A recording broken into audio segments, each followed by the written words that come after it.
mengenai regiden dan SIM ya, itu saya kira tolok ukurnya adalah satu, itu soal cost and benefit principle. Kemudian yang kedua, karena produk itu adalah menyangkut sebuah peraturan hukum, maka peraturan hukum itu enforceable atau tidak.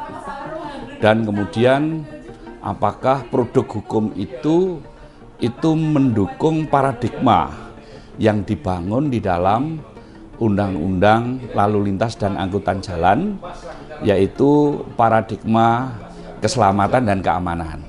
Soal regiden dan SIM itu melekat pada kendaraan untuk regidennya, sedangkan SIM itu sebagai satu bentuk kompetensi mengemudi itu melekat pada orang.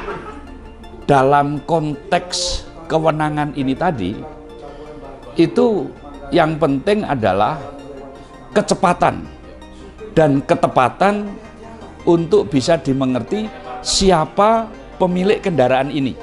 Kalau SIM adalah soal kecepatan dan ketepatan, misalnya yang bersangkutan itu menjadi korban kecelakaan lalu lintas, itu bisa dengan secara cepat diketahui siapa dia, di mana alamatnya.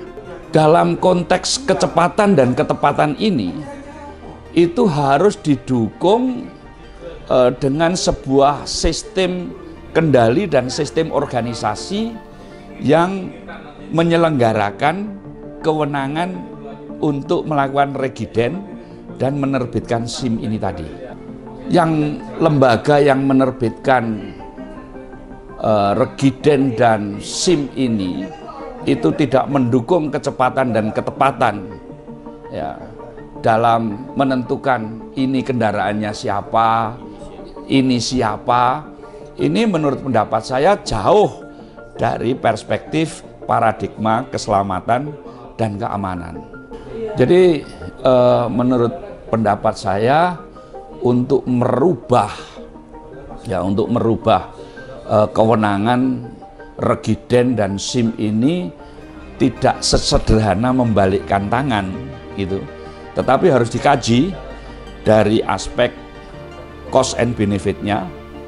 Karena apa? Karena membutuhkan tenaga, membutuhkan peralatan dan lain sebagainya kan tidak bisa dengan mudah kemudian mengirimkan alat-alat yang sudah ada dikirimkan ke lembaga baru gitu kan. Orang-orangnya dikirimkan, tidak semudah itu. Itu harus dipersiapkan betul. Terus terang, SIM tidak hanya sekedar sebagai kompetensi menurut pendapat saya, tetapi SIM regiden itu bisa membantu untuk kepentingan forensik kepolisian. Ya, dalam rangka enforcement-nya, penegakan hukumnya, ya, itu mempunyai korelasi yang sangat erat, ya, antara penerbitan dan kepentingan penegakan hukum.